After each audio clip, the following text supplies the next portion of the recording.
Okay. Today, my guest is Professor Crystal Jiang. I'll keep my introduction short to maximize our time with her. In the next 30 minutes or so, we'll talk about Crystal as a person. Professor Jiang is a thought leader and an esteemed scholar, and finally is a mentor to many PhD students and junior faculty. For the sake of time, I'll skip many of her accomplishments and give you a very quick snapshot. Professor Jiang is an executive board member for the AIB Northeast chapter and serves as its president. Her research is on political networking strategy, corporate entrepreneurship on emerging economy firms, and knowledge management of MNCs. Her research has appeared in the top-ranked management and international business journals. She has been quoted in the Wall Street Journal, Associated Press, Providence Business News, as well as in the NPR. Crystal served as an executive board member of the Women in the Academy of International Management, is an active member of the AOM, AIB, and Asia Academy of Management. Jiang was past chair for Caucus Committee, AOM conference, and she's an associate editor for the New England Journal of Entrepreneurship. Thank you, Crystal, for joining us. Well, thank you so much for having me. First question, what did you want to become when you were a child? I love this question. When I was a child, I always wanted to be a writer. I think that happened when in the 3rd grade, one of my small piece won the regional computation award. Yeah. So I thought I could write, and I love fictional writing. So I started writing small pieces. During the break, I would read my pieces to my fellow classmates. I got very encouraged until middle school. I think middle school I still write, but I didn't have time to write much. It's very much, for Chinese, you really have to study hard for college entrance exam. So I started writing after my middle school. Back then, I loved reading those writers who wrote stories which is involving intelligence and characters about love, about family, friendship. I'm just fascinated by writing. So I want to be a writer when I was little. Well, what about now? Do you write? Other than academic stuff? Yes, I write. I mean, I envy our colleagues who can write so much, like Ram Mudambi, who has written so many novels. I follow him, and many followers follow him. I wish I could write much more than academics, but I'm going to after I retire. Perfect. And do you write in Chinese? Well, I do both. Actually, I feel much more comfortable in English, even though for both novels, I read in 2 languages. I recently read The 3 Bodies. I start with English. Afterwards, I read a Chinese original version. I find it's more authentic to read in original language. So good point. I may write an English novel, but with some Chinese version as well. Perfect. Okay, earliest moment of awareness between domestic versus foreign. I love this question a lot. Actually, this question makes me think about my childhood, my hometown, Qingdao, where I grew up. So Qingdao is a coastal city. If you know China, between Shanghai and Beijing is coastal city. And Qingdao has Qingdao beer, which is very well known, a very proud export to the rest of the world. So Qingdao beer was a joint venture. I researched about it when I was in Qingdao, joint between German and British joint ventures formed in 1903. So I double checked the citation. It's the best known Chinese export beer. And we had a beer festival every year in August, 2 weeks. We talk about beer testing, beer tasting, food festivals, music festivals, galas, carnival. We welcome vendors from 400 different breweries. And the first taste of international was through beer. Well, I don't drink alcohol, but I love the festival where you see Koreans dancing at the gala. You see the vendors from British beer to German beer to American beer, right? So that's actually one of the bad part of German occupation of Qingdao. It's very, it's really about 1898 to 1914. We were colonized by Germany very briefly, but they did bring German brewing technique to my hometown. So that's my first taste of international. It's through beer. We call it a liquid bread. You go to Qingdao, you see people carry a bag of beer, use a plastic bag, and they taste it pretty much every day. So it won't be surprised. You go to KFC, you see fried chicken and beer. Perfect. Yes. Perfect. So how did you choose academia? Oh, that's a very good question.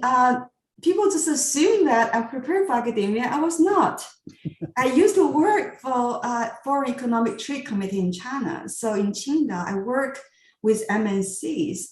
The committee's role to helping businesses located in China, either wholly owned, acquisition, joint venture. So I have the luxury of working with executives from all over the world, pretty much, the British, the American companies, the Japanese company, the Koreans, Australians, the Germans. And I never thought about becoming a professor. So it's really happened by accident. I would say, nicely to say, pursuit of love and happiness. My boyfriend back then, and now my husband, and we were dating long distance. And one day he called me, he said, "Why do you move down to Philadelphia?"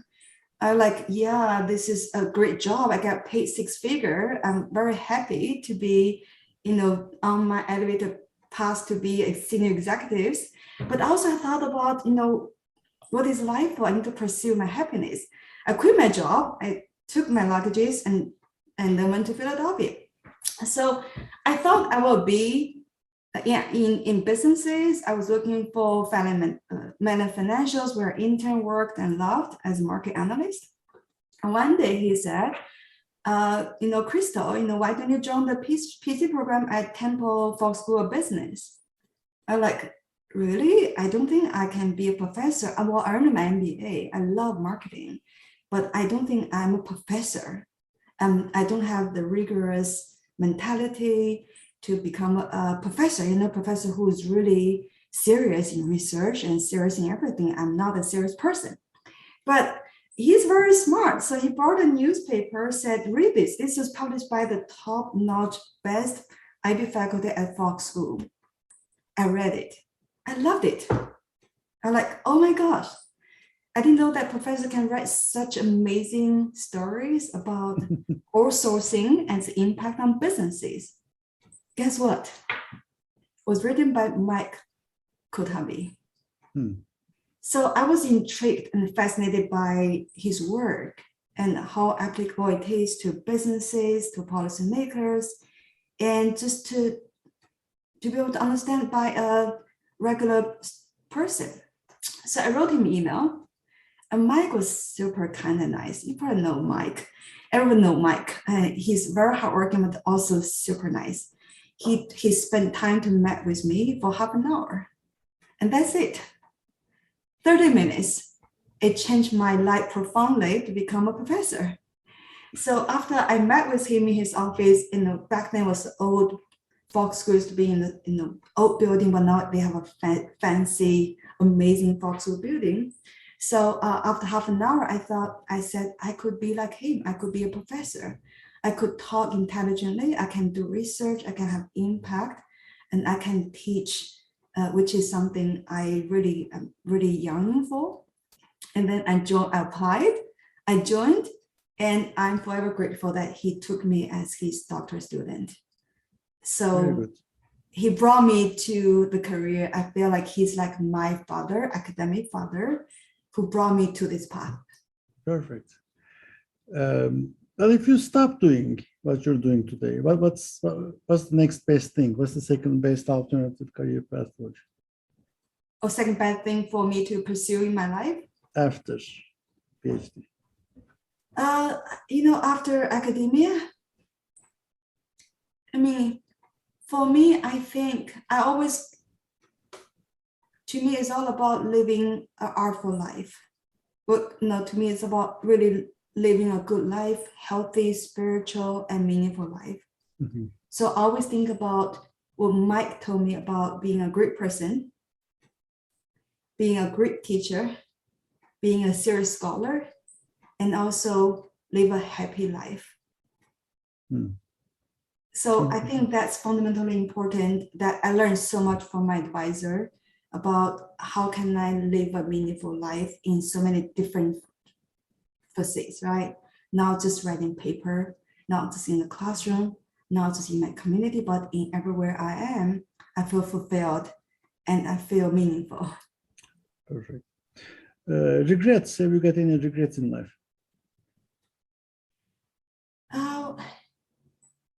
Well, I wish I learned to play instruments. I had the opportunity because my father was a musician. He passed away when I was in my 20s. And I should have learned instruments with him because music is so powerful. Music brings people together. I'm a big fan of Yu Ma, for example. I follow his path. I listen to his music. I went to his concert. And he said, art is not for the art's sake. It's a construct, it's a concept, it's a theory. I want to make it visible. I want to make it audible. I want to make it tactile. I want to make it felt. I want to bring people together. I want to bring hope to people who are hopeless. I want to bring spiritual nutrition to people who are desperate. I want to bridge the differences, and I want to bring communication, bring dialogue among people, regardless of the nationality, the dialects, the ethnicity, and their social status. So I thought, like, if I have the chance, I should be a musician. I should be able to use the music as another powerful tool, like words, to bring people together, to bring synergy, to bring hope to people. Very nice. That was very nice. Last question for the personal segment. What are you most passionate about, other than music and writing? What's the next best thing for you? What's best thing for me? Well, I always care about the communities. I think I care about communities. After I received my tenure, I asked myself over and over, what do you need, Crystal? You receive a tenure, you're very happy, Bryant is a great place, you live in a very vibrant community. So I thought about, I care about my community where I work, which is Bryant University. We have an amazing community at Bryant. I care about community where I reside, which is the Worcester cluster. I care about my community as AIB, my profession. I always feel about it's always great to be a vibrant member where you are. So at Bryant, for example, I mentor students and I give back to junior faculty. I involve into different projects and different committees. I want to be a part of the changing agent to bring good to our students who can be a sensible, responsible business leaders. So at my community, I mentioned that I'm volunteer to hosting a conference this weekend, 2 days, welcoming 100 people from the whole region. So 100 people who are from different background, different social status, different religious background. We're going to talk about humanity, talk about what brings a vibrant community, what is our role involved to building community where we can all progress physically, spiritually, and socially as a vibrant community.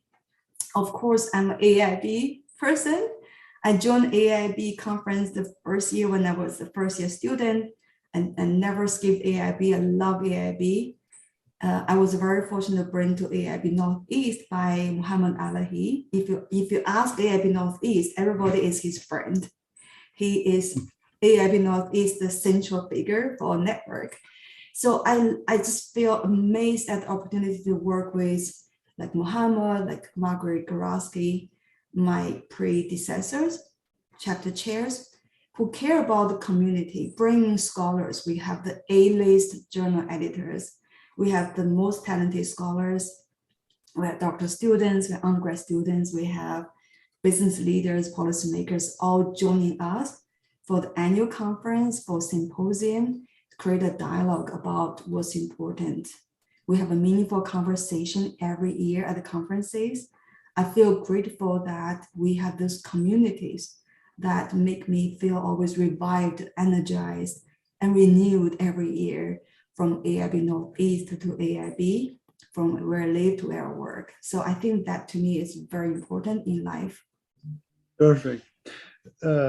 Crystal, about research, how do you explain what you do and the importance of your research to people who are not academics, who are laymen, who are again in a community, but obviously not academics, scholars? Yes, because I came from China and because I have the background of working as government official to help many multinational businesses either enter into China, succeed in China, or work with Chinese companies. So I'm very, very fascinated by Chinese firms' evolution, how they become a global player, what brought them to the global marketplace. So my research has really centered on emerging market firms, like firms from China, India, Russia, Brazil.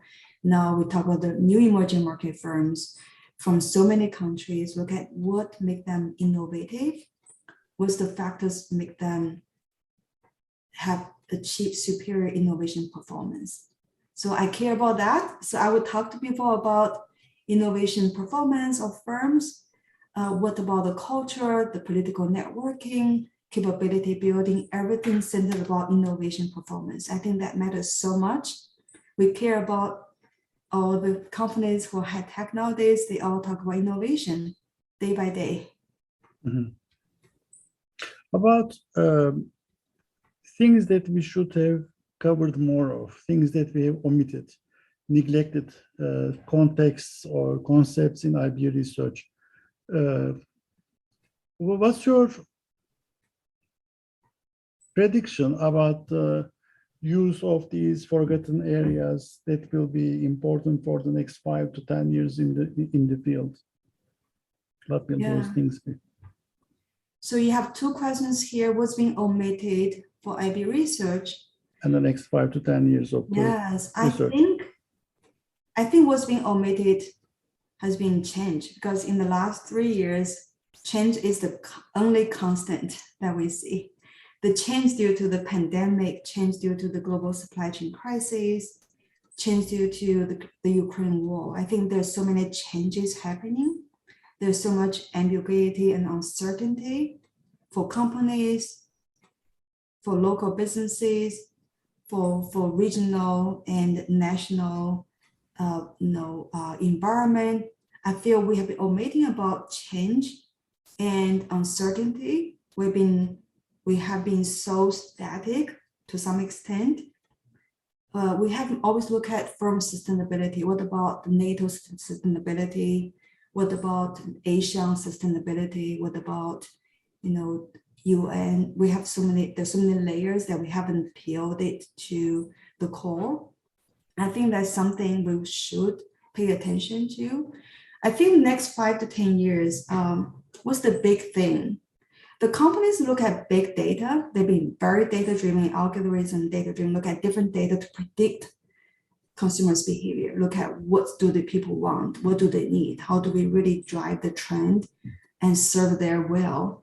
I think we can do much more by multidisciplinary, multi-level collaboration, multi-stakeholder perspective, for example, not just the businesses, but talking to community leaders, talking to policymakers, talking to different stakeholders about what we're researching about.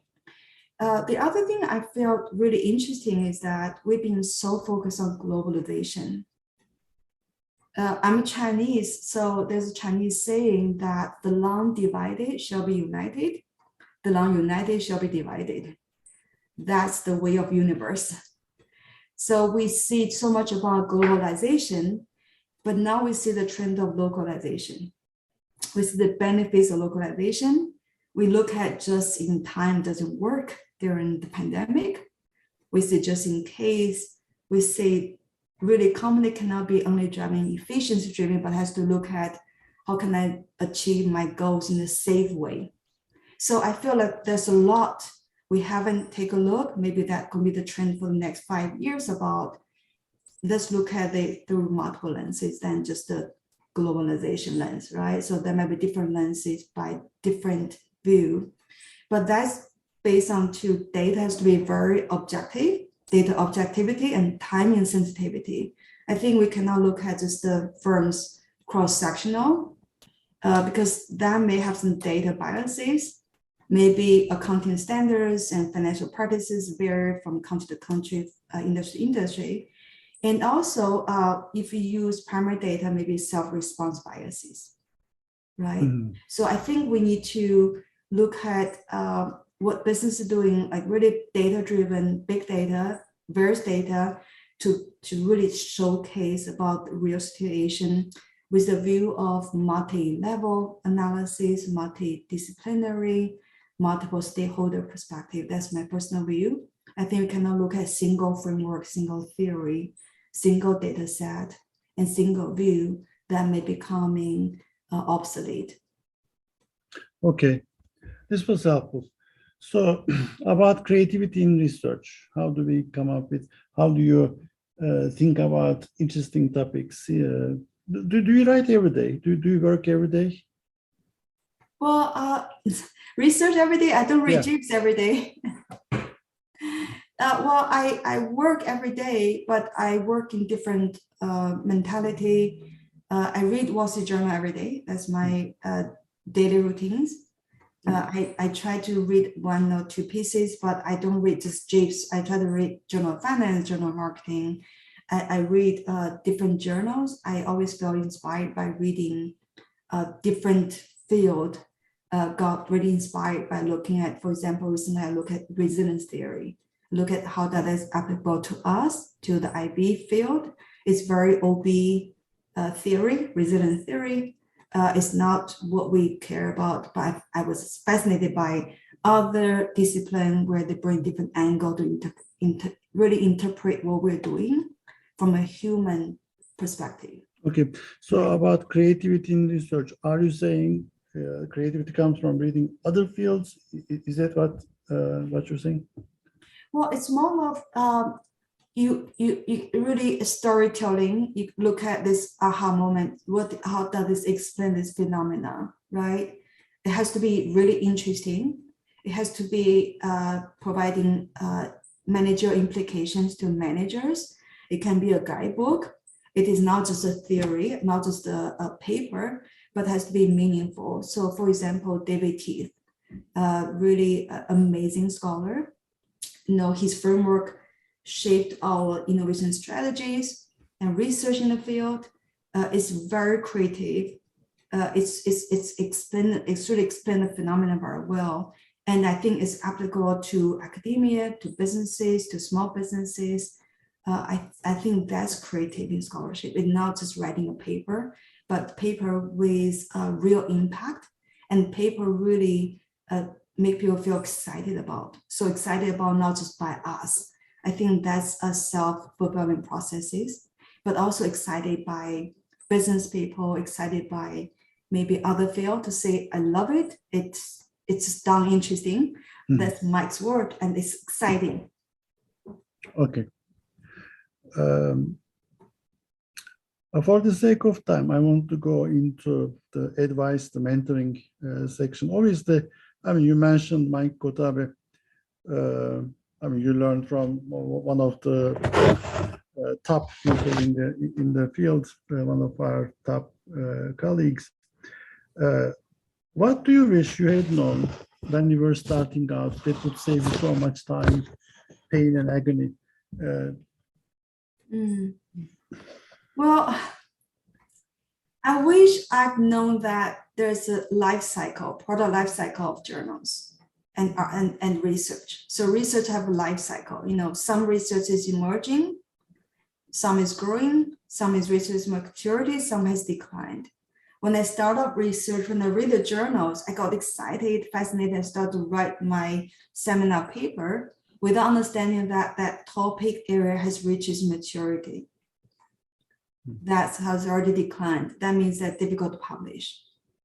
So for fresh new student, I wish they look at the life cycle, product life cycle of research. Look at whatever topic we're at. You want to be, really jump on the wave, swimming with the wave of something emerging, something exciting, something fascinating, then going to a research stream, which is declining, which lost its entry to readers, which means they're hard to publish. That is something I wish I've learned and know when in the early years of my research. How do you deal with rejection? Rejection? Mm. Oh, I think it's not bad. You can move on to the next phase. You're too. I think every paper has its home. I think every paper has its home. If cannot publish in A journals, there are only such a handful of few. What about something in the B+ journals? I publish in journals I feel they're not A, but they have the best citations. That's something I'm very proud of. I can share with many people. So I think every paper has its own home. Like I said, you can find what's a good fit. If it got rejected, maybe it's not a good fit.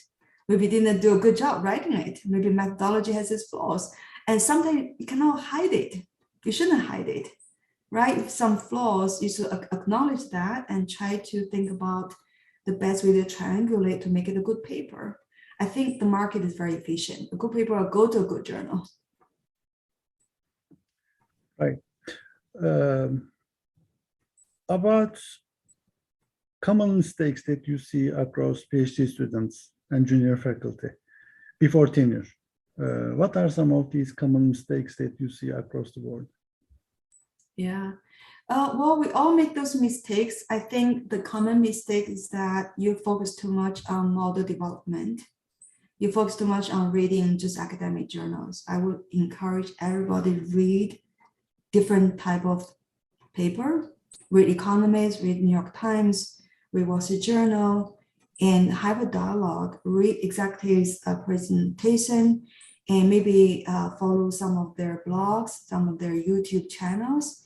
Try to be open-minded because most ideas might come in from the conversation you had or the executive talk from a presentation, or maybe from a journal. There's so many things out there. Look at what's happening so that it can drive your ideas from what's really interesting to them to your paper development. I think it's really a mistake to look at model development without looking at managerial implication. It's also a bad idea to say, I have this data, let me run it. Let me run data to see what's significant, write paper about it. That's not a good paper, first of all. And second, now that it won't excite you because you're very purposeful driven, then getting excited in the processes by being part of this, I would say, kind of get yourself excited, right? Of whatever you do, you cannot say going to publish for the publish per se. True, that's right. For the sake of time, my last question. What's a question that I should have asked you but haven't? Well, I think we are fortunate to be IB scholars. We are very lucky to have AIB World, to have AIB regional chapters, to have amazing scholars to work with. I'm fortunate to work with amazing scholars in the AIB Northeast, AIB. So made amazing friends. I think many of those friends are lifelong friends. I think we are fortunate to be in this profession. I would encourage everybody to think about, enjoy being IB scholar, IB teacher, to be an IB community contributor. So just forever grateful for like really able to work with wonderful people. Perfect. That was very nice. Yeah. Very positive. Thank you so much, Crystal. I enjoyed this conversation a lot. I'm sure the audience will agree with me. Thank you. Yeah, thank you, August.